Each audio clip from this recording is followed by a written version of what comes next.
You ever wonder what it feels like to be erased?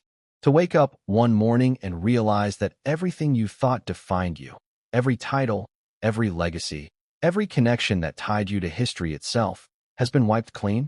That's exactly what happened to Prince Harry.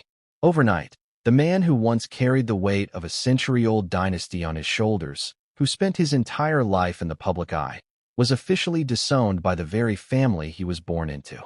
He was no longer a prince in the eyes of history. He was no longer recognized in the lineage of the British monarchy. He was gone. It began like any other morning, with a sense of routine and expectation. But when a certain envelope arrived at Harry's private residence, everything changed. Not just changed, obliterated. What he held in his hands wasn't a letter of encouragement, a note from family, or even a royal decree granting some ceremonial honor. No, this was a decree unlike any other in modern royal history, one that erased his existence from the records, the official history, and even the collective memory of the monarchy. Imagine, for a moment, standing at the edge of a precipice, knowing the fall is inevitable, yet the air itself has vanished beneath your feet. That's what this felt like for Harry. Before we continue, please hit the like button, subscribe to the channel, and turn on the notification bell for updates. Why now? Why at this moment in time, when the world watches with a mix of fascination and judgment, when he has built a life outside the palace walls, when he is trying, desperately, to find meaning in a life suddenly unmoored from centuries of tradition? The timing was no accident. Sources close to the palace suggest that this decision was not only deliberate but meticulously planned. King Charles, it seems, had waited patiently for the perfect moment, gathering allies, documenting precedents, and quietly steering a narrative that would make Harry's erasure seem almost inevitable. But inevitable or not, nothing could prepare anyone for the emotional devastation of a man confronted with the reality that the institution he was born into, the family he once loved, had officially decided to remove him from their story. Now, you might be asking, isn't this just another royal drama? Another tabloid headline meant to grab attention before fading into memory? The truth is, this goes far deeper. This isn't about petty squabbles, Instagram feuds, or ill-timed interviews. This is about history itself, the way it is recorded, remembered, and rewritten. And make no mistake, when a king decides to erase a member of his family, it isn't just symbolic.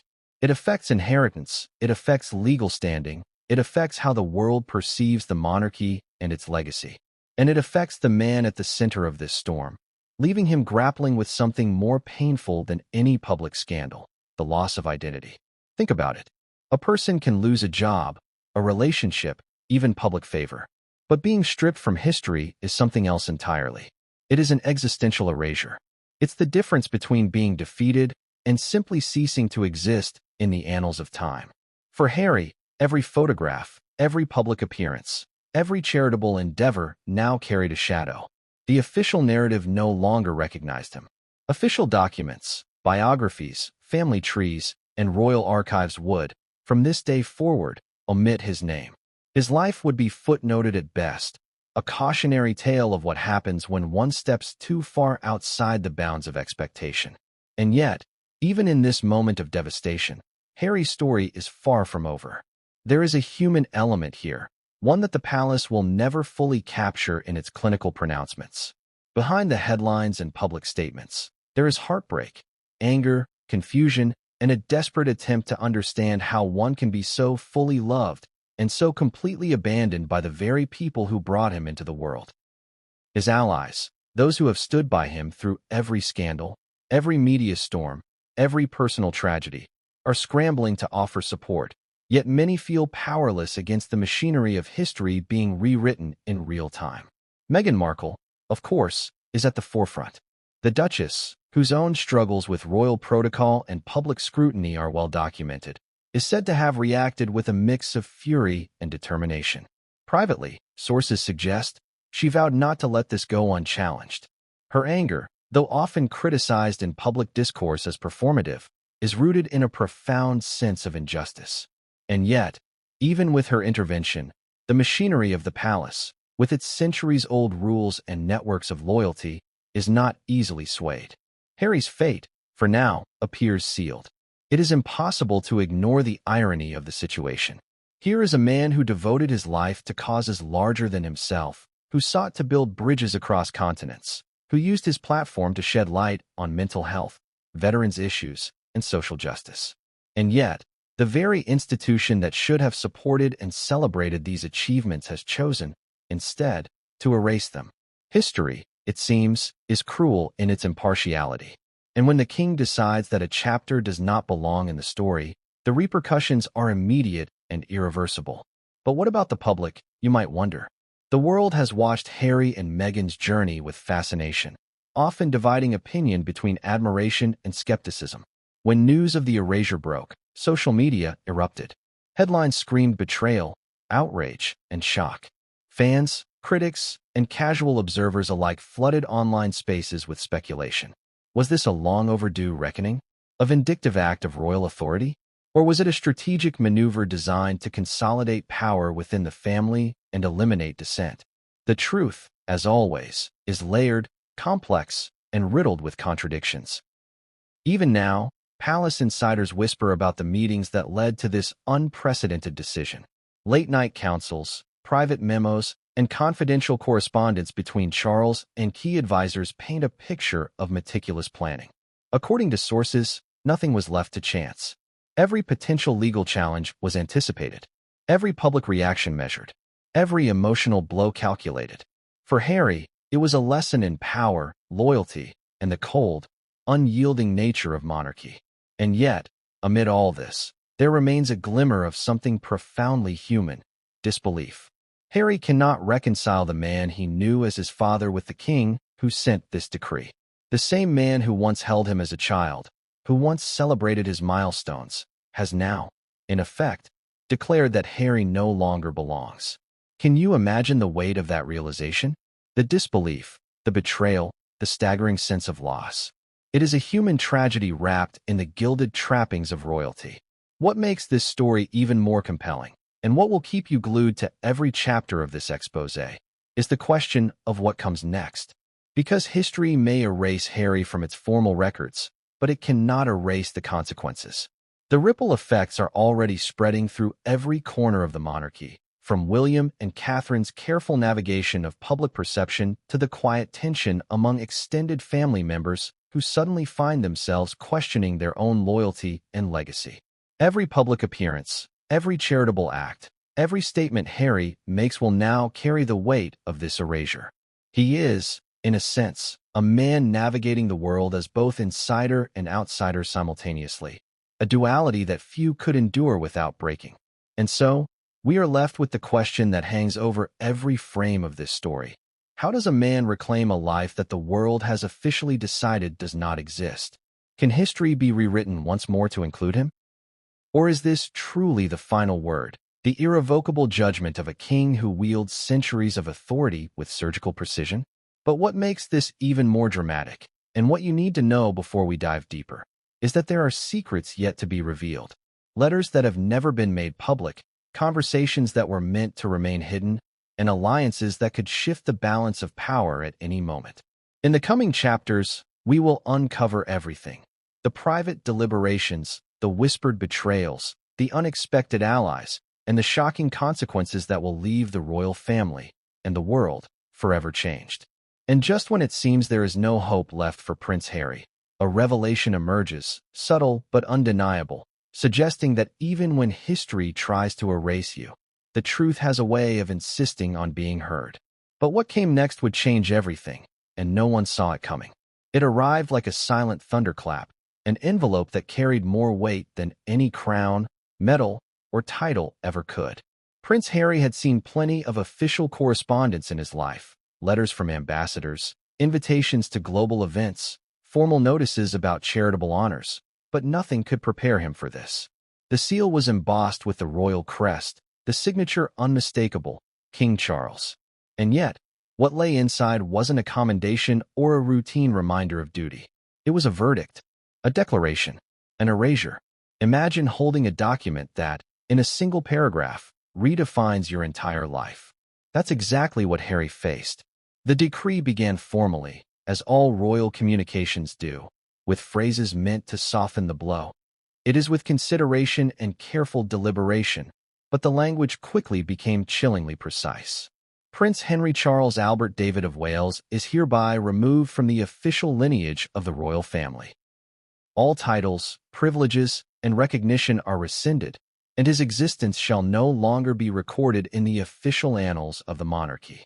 The words struck him like a physical blow. He read them, reread them, and then read them again, hoping that some error, some clerical oversight, would leap from the page. But there was no mistake. The words were final, irrevocable, and executed with the kind of authority only a monarch could wield. He was no longer a prince. He was no longer part of the history he had spent a lifetime growing up within. He was erased. The immediate shock was a mixture of disbelief and nausea. Harry sank into his chair, the weight of centuries pressing down on him through that single sheet of paper. Every memory of childhood visits to Buckingham Palace, every moment spent learning the intricacies of protocol and tradition, suddenly felt hollow. The life he had known, the identity he had clung to, was gone. He looked around the room, his home, his sanctuary, but it offered no comfort. The decree was a reminder that the world he had inhabited, the rules he had followed, no longer applied. You might ask yourself, could this really happen in the 21st century? Isn't this the stuff of medieval tales, of kings deciding the fate of heirs in secret chambers? And yet, it did happen, and the ramifications were immediate. Every public record that mentioned Harry would have to be amended. Every biography, every historical archive, every official family tree would now omit his name. Historians, scholars, and royal archivists were quietly notified, the process underway to ensure that the erasure was thorough. It was as if he had never existed. And yet, it wasn't just about the public record. For Harry, the emotional impact was devastating. To be recognized by the world, to have lived in the light of fame and scrutiny, and then suddenly be told that your existence is no longer validated by the very institution that defined you. It is an existential crisis unlike any other. It is the ultimate betrayal. And make no mistake, this wasn't a spur-of-the-moment decision. According to palace insiders, this was months, perhaps years, in the making. Every detail had been carefully orchestrated.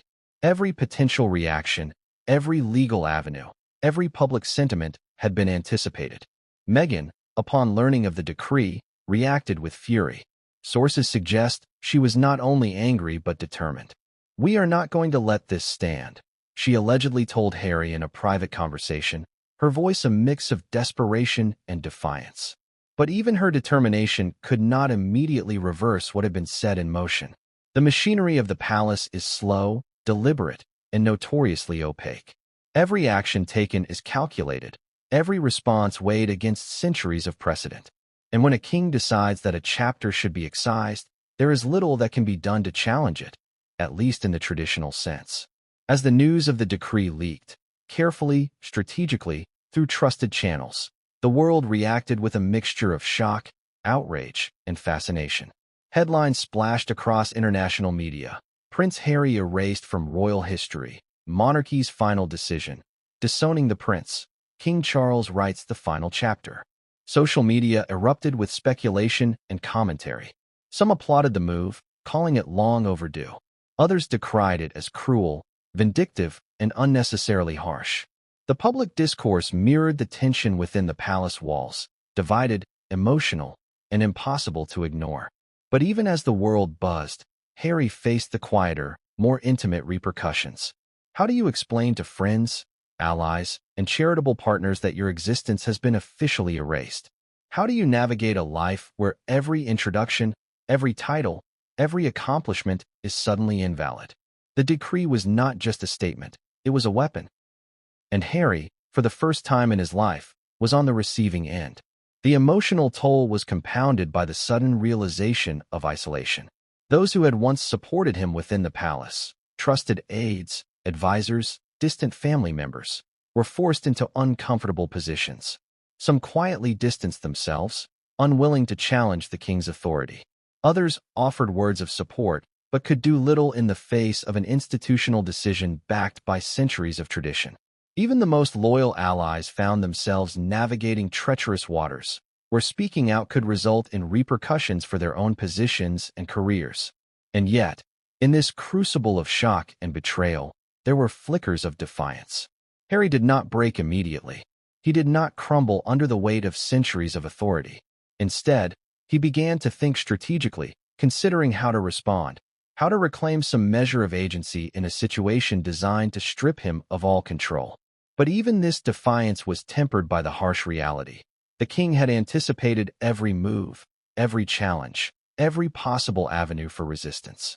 Harry was in a game where the rules had been rewritten without his knowledge, and the playing field was stacked overwhelmingly against him.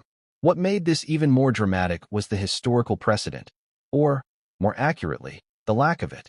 Modern royalty is not accustomed to erasing heirs in such a definitive, public manner.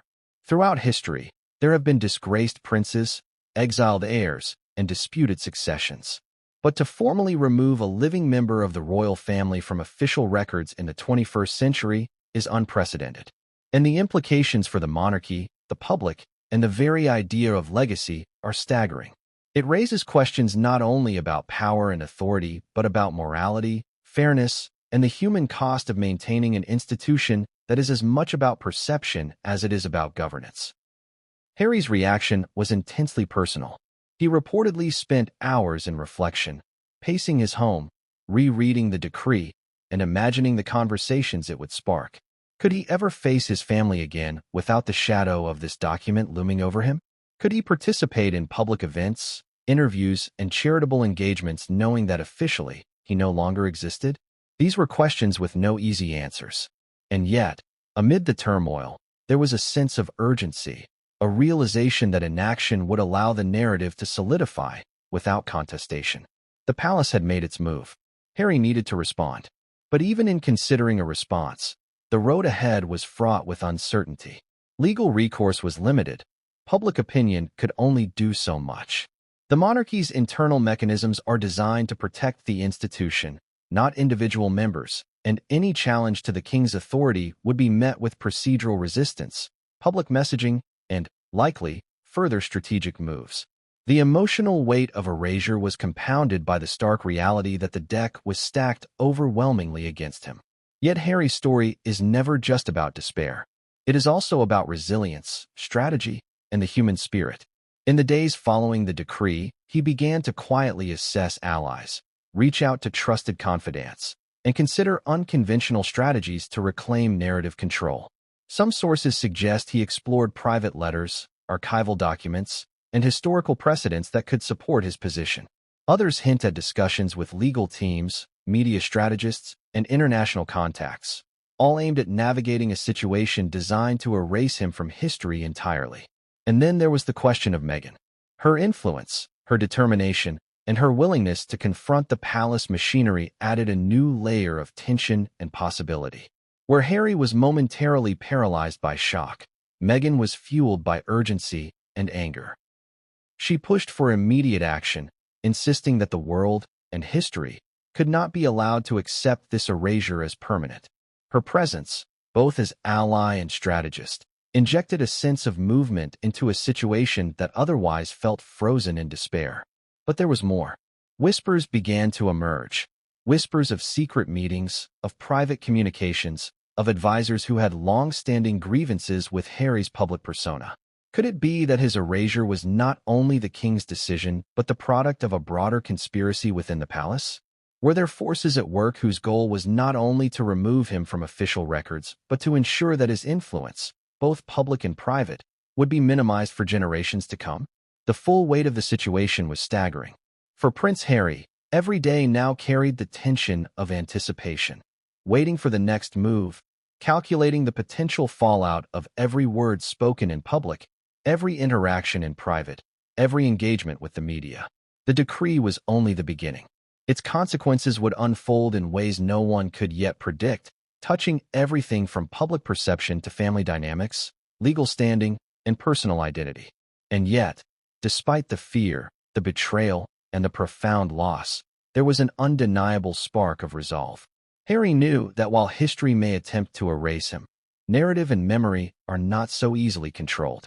Stories, once told, have a way of insisting on being remembered, and he was determined to ensure that, even if the official records denied his existence, The truth of his life, his choices, and his legacy would not be silenced. But what came next would change everything, and no one saw it coming. From the moment he was born, Prince Harry's life was entwined with centuries of expectation, tradition, and the weight of a family legacy few could even imagine. Henry Charles Albert David, Harry to the world, was never just a child. He was a symbol, a continuation of a lineage stretching back hundreds of years, one that had survived wars, scandals, and revolutions. Every smile photographed, every wave at a parade, every carefully staged public appearance carried significance beyond the personal. It was history in motion, a living testament to the continuity of monarchy. And yet, it was not an easy place to exist. To be born into royalty is to be observed, scrutinized, and judged from your first breath. Every mistake, every triumph, every emotion is magnified and analyzed. Harry grew up in the glare of public fascination, the weight of ancestral expectation pressing down on him like a crown that no child could ever fully bear. His early life was a careful choreography of appearances, schooling, and public service, all under the watchful eyes of the palace, the media, and the world. Harry's relationship with history was, from the beginning, deeply personal yet profoundly symbolic. He was the second son, the spare in the language of monarchy, yet his presence carried a paradoxical importance. While his older brother, William, was groomed for the throne, Harry's role was to support, to participate, and occasionally to rebel in ways that reminded the world that even in the most rigid of institutions, individuality could not be completely suppressed. He was, in many ways, both a participant and an observer, a man living within history while also questioning it. From his childhood outings with the Queen to ceremonial events with his father, Charles, Harry was immersed in the narratives of the monarchy. He learned the lessons of duty and discretion, but he also witnessed the unspoken rules of power: who spoke, who obeyed, who was remembered, and who was quietly forgotten. And while he excelled in public appearances, charming crowds, engaging with global audiences, there was always a sense that his story was secondary, a subplot to the primary narrative of succession and protocol. Yet Harry carved his own path. From his early days at Eton to his military service, he sought meaning and purpose beyond ceremonial obligations. He volunteered, fought in Afghanistan, and engaged in charitable work that allowed him to step outside the gilded cage of royalty. He was celebrated for these achievements, lauded for bravery and compassion, and, in the eyes of the public, became a figure who combined privilege with purpose. And yet, even in these accomplishments, there was an underlying tension. Every act of independence, every attempt to define himself outside of royal expectations, subtly challenged the traditional narrative. It was this tension that would later define his relationship with the monarchy. The institution is designed to protect itself, to maintain a sense of order and continuity, and to uphold the image of unity and stability. A prince who seeks to step too far outside the expected role is not merely acting as an individual. He is, in effect, questioning centuries of tradition. And while these acts can be celebrated by the public, they are often viewed within the palace walls as dangerous, destabilizing, and, ultimately, threatening. As Harry matured, his place in history became increasingly complicated. His early acts of defiance, interviews revealing personal struggles, critiques of royal protocol, candid discussions about mental health, were revolutionary in their honesty, but they also created friction. There was admiration, yes, but also tension. How could a man of his station speak so freely, challenge the image of the family, and still expect to remain within the bounds of acceptance? The answer, it seemed, was that he could not. And the seeds of the eventual decree, the erasure that would stun the world, were planted in these moments. Harry's life was also deeply intertwined with personal tragedy, most notably the death of his mother, Princess Diana. Her absence shaped not only his character, but his worldview. He learned firsthand the cost of public scrutiny, the dangers of fame, and the fragility of human connection within a system that prioritizes image over empathy. Diana's legacy was a double-edged sword. It afforded him immense public support, but it also carried the weight of unresolved trauma, expectations, and the ever-present shadow of scandal. Every action he took, every decision he made, was measured against a backdrop of history he could not fully control. And then came Meghan. The arrival of the Duchess into Harry's life brought hope, partnership, and, ultimately, tension. Here was a woman who challenged conventions, who demanded authenticity, who refused to be confined by royal tradition. Their union was celebrated and criticized in equal measure, their every appearance dissected and analyzed.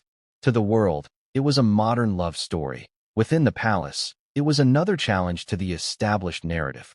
For Harry, Meghan represented both a personal anchor and a catalyst for change, a partner in navigating the treacherous waters of monarchy while pushing against the very forces that would eventually erase him. But before the decree, Harry's place in history was not solely defined by personal choices. It was also dictated by the intricate web of lineage, titles, and ceremonial obligations. As the second son of the heir apparent, he held a position both revered and constrained. He was expected to uphold tradition, participate in ceremonial duties, and maintain the image of the monarchy, even as he carved out his own identity. This duality, being both central and secondary, was a constant source of tension, both for Harry and for those around him. Even his charitable work became a battleground of perception. Initiatives like the Invictus Games, aimed at supporting wounded veterans, showcased Harry's commitment to causes larger than himself, yet they also reinforced his visibility as an individual distinct from the royal brand. The very act of being effective outside the traditional framework challenged the institution's control over narrative. Harry was popular, beloved by the public, and admired internationally, but his success outside palace walls may have, paradoxically, contributed to the growing friction that culminated in the royal decree. Harry's place in history, therefore, was never static. He was celebrated, criticized, scrutinized, and misunderstood, all simultaneously. He existed in a liminal space between tradition and modernity, between obligation and freedom, between public adoration and private restriction. And it was in this liminal space that the seeds of conflict were sown. The monarchy, historically patient but strategic, watched as Harry navigated life with increasing independence, charting a course that was both admirable and, in their eyes, perilous. Consider the irony. A man who devoted his life to service, to authenticity, to bridging the gap between royal tradition and modern expectations, would one day face the ultimate judgment from his own family. The institution that nurtured him, celebrated him, and defined him was the same one that would strip him from its records, erase his existence, and attempt to render him invisible. The history of Prince Harry is, in many ways, a cautionary tale, a story of privilege, opportunity, defiance, and ultimately, the precariousness of being born into a system that values control over individuality. And yet, despite all this, there is an undeniable resilience. Harry's story is not solely defined by his birthright or by the decree that would later shock the world. It is defined by how he navigates these unprecedented challenges, how he responds to betrayal, and how he seeks to carve out a life of meaning and purpose in the shadow of history itself. The stage is set. The tension is palpable. Every memory, every achievement, every relationship has been called into question, and the world watches, waiting for the next chapter to unfold. What makes this even more dramatic is that Harry's story is not only personal. It is emblematic of the broader tension between tradition and change, authority and individuality, expectation and freedom. His place in history has been both elevated and constrained by forces beyond his control, and the decree that would later erase him is merely the culmination of years of subtle, mounting friction. Every smile, every wave, every moment in the spotlight now carries the weight of a legacy that the monarchy is actively seeking to rewrite. And so, as we trace the arc of Harry's life within the monarchy, from birth to the precipice of erasure, it becomes clear that his story is about more than titles or privilege. It is about identity, resilience, and the human capacity to endure when history itself turns its back. The history of Harry's place in the monarchy sets the stage for understanding why the decree was not just an administrative act. It was a seismic emotional event, a rupture that would reverberate through the family, the public, and the annals of royal history for decades to come. But the question remains, how did the events of the past, the tensions, the choices, and the small rebellions, lead to the moment when the king would decide to erase his own son from history? And what would Harry do in the face of a world that was suddenly telling him he no longer existed? What came next would change everything, and no one saw it coming. Behind the gilded walls of Buckingham Palace, decisions are made that rarely see the light of day. Whispered in corridors, signed in private chambers, and documented in files that few will ever read. These are the moments that shape not only the monarchy, but history itself. And it was within these secret halls that the fate of Prince Harry was quietly sealed. What the public would later learn in headlines and leaks was only the surface. The true story, the deliberations, the alliances, the whispered betrayals, remained hidden until now. It all began months before the decree reached Harry's hands. Sources close to the palace describe late-night meetings with King Charles at the helm. Advisors and courtiers gathered around long tables, papers and digital tablets stacked with dossiers detailing every move Harry had made in the public eye. The tone of these gatherings was clinical yet charged, a mix of strategy and emotion carefully calibrated to maintain authority. Every potential scenario was considered. How would the public react? How would international media respond? How could any legal challenge be preemptively neutralized? These were not mere discussions. They were exercises in shaping history. The secrecy was paramount. Security measures, both digital and physical, ensured that no word of these meetings would leak. Staffers were vetted, files encrypted, and sensitive conversations conducted behind closed doors. Even palace insiders with long-standing loyalty were kept at arm's length. Trust, it seemed, was a luxury that could not be afforded. Every whisper was monitored, every movement scrutinized, every allegiance questioned. And for Harry, the very idea that decisions about his life were being made in rooms from which he was excluded was an invisible blade, cutting deeper than any public criticism ever could. The first of these secret meetings reportedly focused on Harry's public persona, his interviews, his charitable work, and the ways in which he had increasingly defined himself outside the traditional framework of the monarchy.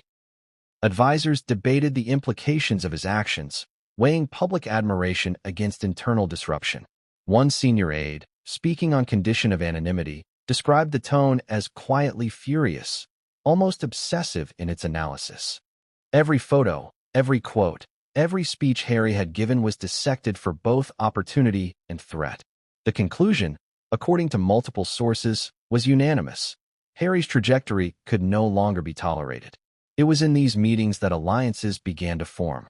Certain courtiers and senior advisors aligned themselves with the king's vision, advocating for decisive action to protect the institution. Others argued for patience, suggesting that Harry's popularity with the public could be leveraged strategically rather than destroyed. But in the end, the weight of authority rested with Charles. His decision was not merely a reflection of personal feelings. It was a calculated measure of power, a deliberate assertion that no member of the family was untouchable, and that the monarchy's narrative would not be compromised, even by a beloved son. The discussions were not limited to emotional or symbolic considerations. Legal counsel was present, outlining every precedent, every clause, and every potential obstacle. How could the monarchy legally rescind Harry's recognition? What documents needed to be amended? How would public records, genealogical charts, and historical archives reflect this change? The answer, as meticulously documented in internal memos, was that the decree could be executed with almost surgical precision, leaving little room for challenge. The legal team was adamant. The king's authority, backed by centuries of tradition, was virtually absolute. Even within this framework, the meetings were not devoid of drama. Courtiers whispered about tense exchanges, raised voices, and moments of doubt. Some advisors expressed concern about the optics of erasing a living prince, warning that public backlash could be severe. Others countered that the public already viewed Harry as a maverick, someone who had repeatedly defied tradition, and that a decisive move could actually strengthen the monarchy's image by demonstrating unwavering authority. The debates were intense, yet the outcome seemed predetermined. Every objection was quietly dismissed, every dissent noted but ultimately sidelined. Meanwhile, palace staff outside these chambers sensed a shift in atmosphere. Longtime aides described a tension in the air, a kind of anticipatory dread. Meetings ran late into the night. Conversations were hushed, and even routine activities carried an undercurrent of urgency. The palace, usually a place of ceremonial predictability, felt like the epicenter of an invisible storm, one that was about to engulf a man who had been both central and peripheral to the monarchy for decades. It was during one particularly secretive meeting that the scope of the action against Harry was fully conceptualized. Advisors mapped out not just the public announcement, but the broader implications. What would happen to his charitable engagements, his international presence, and even his recognition in historical records? Every potential consequence was accounted for, every ripple across public perception anticipated. The king's decision, as it would later manifest in the decree, was not impulsive. It was the product of calculated, deliberate planning designed to ensure that Harry's erasure would be both comprehensive and irreversible. And yet, as with all things human, there were moments of hesitation. Sources report that a few voices in the room questioned whether the decision was too harsh, whether the emotional and reputational fallout could backfire. One senior aide allegedly suggested a more measured approach, a gradual diminishment of influence rather than outright erasure. But King Charles, drawing upon his years of experience and an almost instinctive understanding of institutional power, overruled these concerns. The king, it seems, believed that only a decisive, unequivocal action would preserve the monarchy's narrative integrity. The secret meetings also revealed the subtle psychological strategies employed to prepare for public reaction. Media teams were consulted on timing, messaging, and framing. Historical advisors were engaged to ensure that any official communications could withstand scrutiny from historians and archivists. Even logistical concerns were addressed: how the decree would be distributed, who would receive it first, and how to anticipate leaks. The level of detail was staggering, and it underscored a reality that few outside the inner circle could comprehend. This was not merely a personal decision, but an exercise in historical engineering. Within these walls, Harry's life was being dismantled piece by piece, even as he remained unaware. The secrecy was absolute. Every discussion was framed in hypothetical terms, with the prince referred to in code or third-person language. His very existence became a topic of debate, analyzed, measured, and ultimately judged without his knowledge. The irony was brutal. A man born into history was having his story rewritten in rooms from which he was excluded. Meanwhile, outside the palace, the world remained unaware. Harry continued his charitable engagements, public appearances, and personal projects, oblivious to the storm brewing in secret chambers.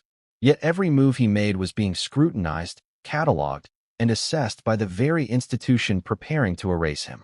The tension between his lived reality and the palace's plotting created a surreal dynamic, one in which his fate was no longer his own. And then came the turning point. Sources reveal that during one particularly tense session, the king issued a directive that would solidify Harry's erasure. The language of the decree, the scope of its implications, and the sequence of its release were finalized. Every advisor, every aide, every legal counsel was in agreement. The decision would be executed swiftly, with precision, and with no opportunity for challenge. The discussions concluded not with celebration, but with a solemn recognition of the gravity of what was about to unfold. History was being rewritten, and Harry was the chapter being excised. Even within these secret meetings, whispers of sympathy surfaced. A few aides reportedly expressed private concern for the emotional impact on Harry, but their voices were quiet, easily drowned out by the machinery of authority and the king's unwavering resolve. The mood in these chambers was not vindictive in the petty sense. It was cold, deliberate, and absolute. Decisions were made not in anger, but in the measured cadence of power, with centuries of precedent guiding each step. And so, the stage was set. The secret palace meetings had concluded, and the path for Harry's erasure was laid out with meticulous care. Every detail had been considered, every eventuality accounted for, and every ally or obstacle mapped. Yet in the quiet moments that followed, some insiders whispered that the human cost of this decision, Harry's heartbreak, his sense of betrayal, and the potential public fallout, had not been fully measured. Power, after all, may dictate action, but it cannot fully predict reaction. What made this chapter even more compelling is that the story was far from over. While Harry remained unaware of the full extent of the plotting, The palace's inner workings had set in motion a chain of events that would ripple through every corner of the monarchy. And while the meetings were secret, their consequences would not be. Every decision, every whisper, and every calculated move from these private rooms would soon collide with public perception, personal relationships, and the raw, unfiltered emotions of a man suddenly told he no longer existed. But what came next would change everything, and no one saw it coming. When news of the decree first reached Harry's closest allies, the reaction was instantaneous: shock, disbelief, and, in some cases, outright anger. The people who had stood by him through every scandal, every public humiliation, every personal trial were suddenly confronted with a reality none of them could have anticipated. For them, the idea that the monarchy could so decisively erase a living prince was both incomprehensible and terrifying. And for Harry, the knowledge that those he trusted were grappling with the same disbelief added another layer of emotional weight to an already devastating blow. Meghan Markle, as always, was the first to react with visible determination. Sources close to the couple describe her initial response as a mixture of fury and pragmatic strategy. "We are not letting this happen without a fight," she allegedly told Harry, her voice tight with controlled anger. Her reaction was not merely emotional, it was strategic. She immediately began assessing which allies could provide support, which public figures could be leveraged, and how the narrative could be managed to counteract the palace's calculated attempt to erase Harry from history. But even she knew that this was a battle with powerful and ancient forces that had been meticulously planning this erasure for months. Among Harry's family allies, the reaction was far more complicated. Some were stunned into silence, struggling to reconcile their loyalty to the monarchy with empathy for Harry's plight. Others were more vocal, expressing outrage at the apparent cruelty and finality of the decree. According to insiders, whispered conversations in private rooms were laced with disbelief. "How could this happen? He's still the king's son," one aide reportedly said, shaking his head. "He's not a historical footnote. He's alive. He exists. And yet, the palace is pretending otherwise." Even Harry's longtime friends outside the royal circle were thrown into a whirlwind of confusion and concern. For years, they had seen Harry as a man navigating the dual pressures of personal identity and royal duty.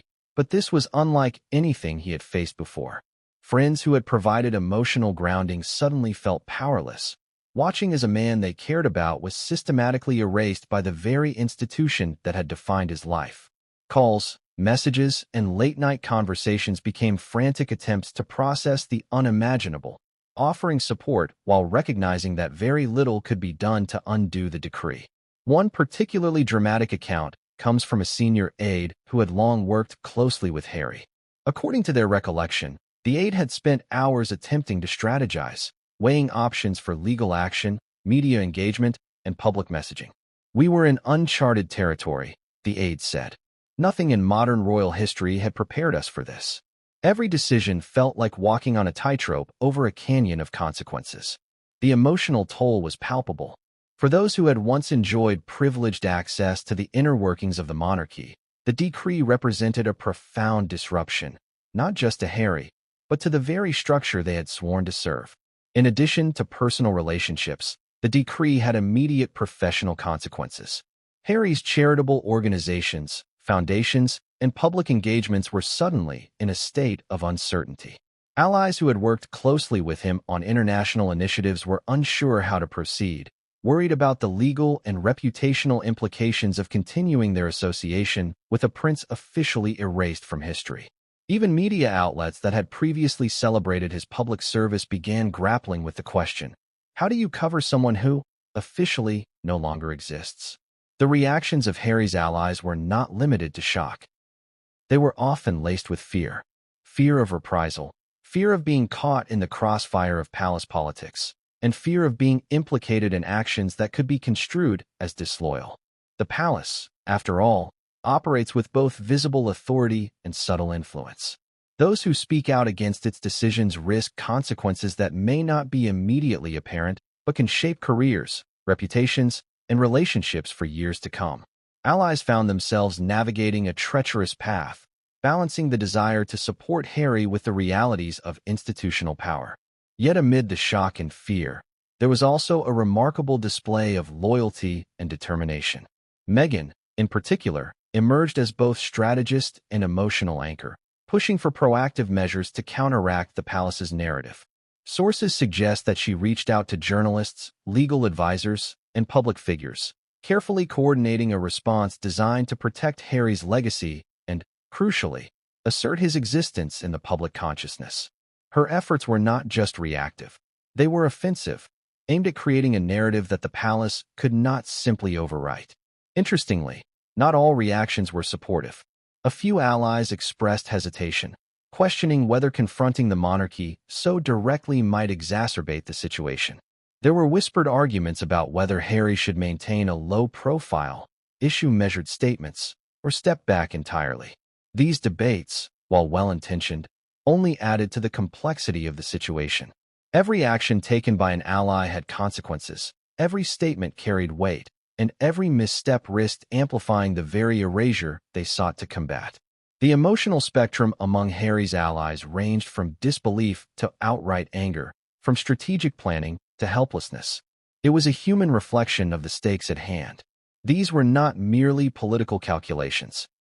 They were deeply personal responses to a man being stripped of identity, a family being fractured, and a history being rewritten. Every conversation, every meeting, every whispered phone call carried the tension of urgency, the weight of potential consequences, and the emotional intensity of betrayal.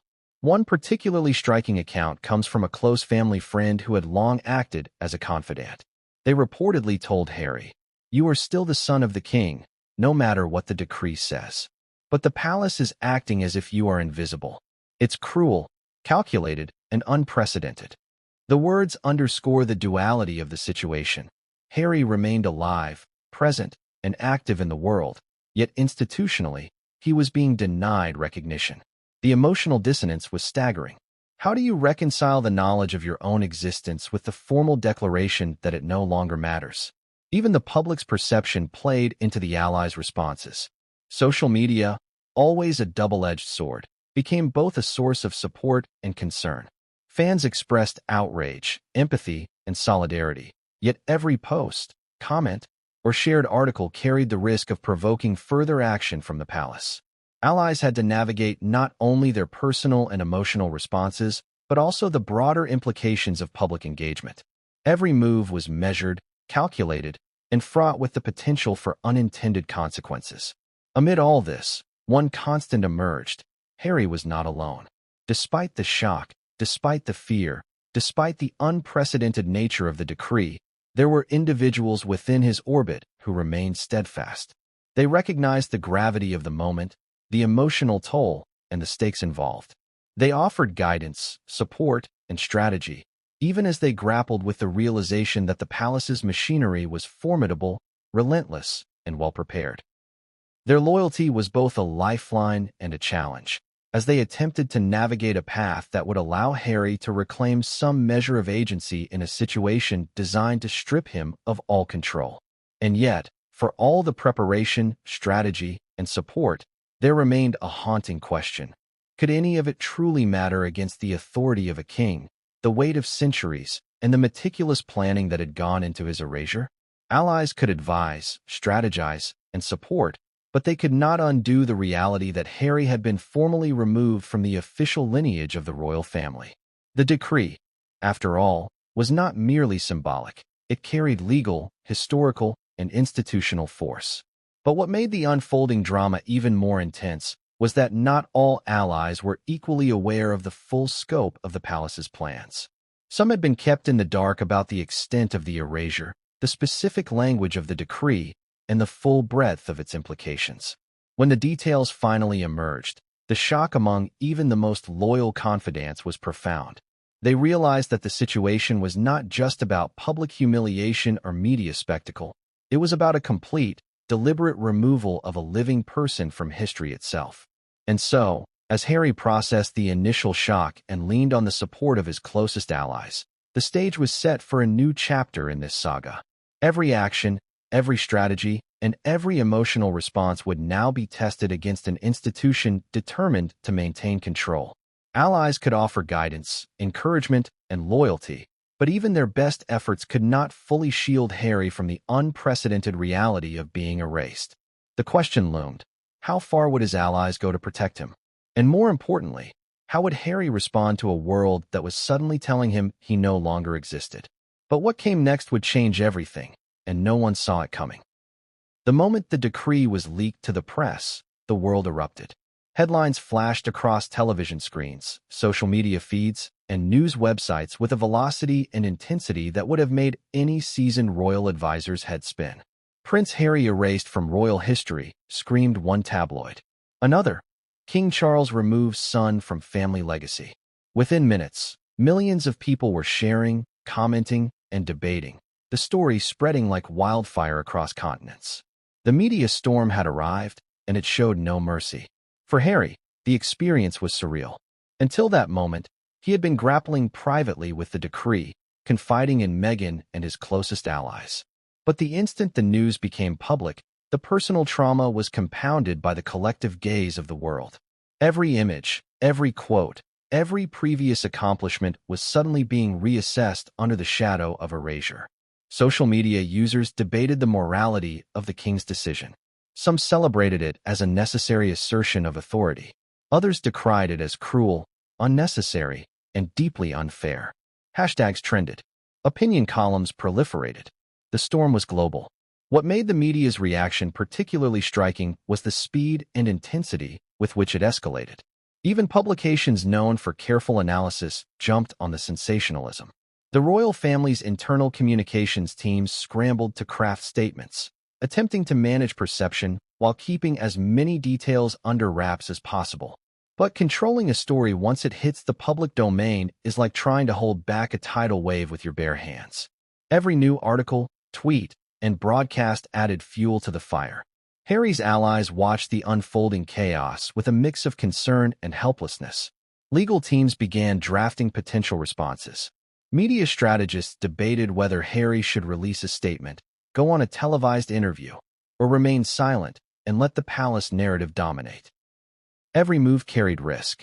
A misstep could be interpreted as desperation or defiance, further feeding the story and potentially reinforcing the monarchy's attempt to erase him.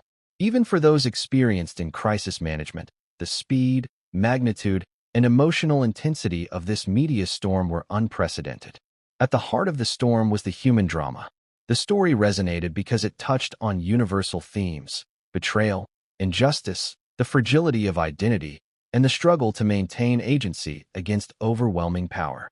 People empathized with Harry's predicament precisely because it was so extreme. How would you feel if the institution that defined your life, your family, and your history suddenly told the world that you no longer existed? This was not just a royal scandal. It was a human tragedy with global resonance. The coverage was relentless. Analysts dissected every public appearance Harry had ever made, looking for evidence of rebellion, independence, or defiance. Opinion pieces debated whether his erasure was historically justified or morally reprehensible. Television panels offered heated debates, often descending into speculation, rumor, and outright conjecture.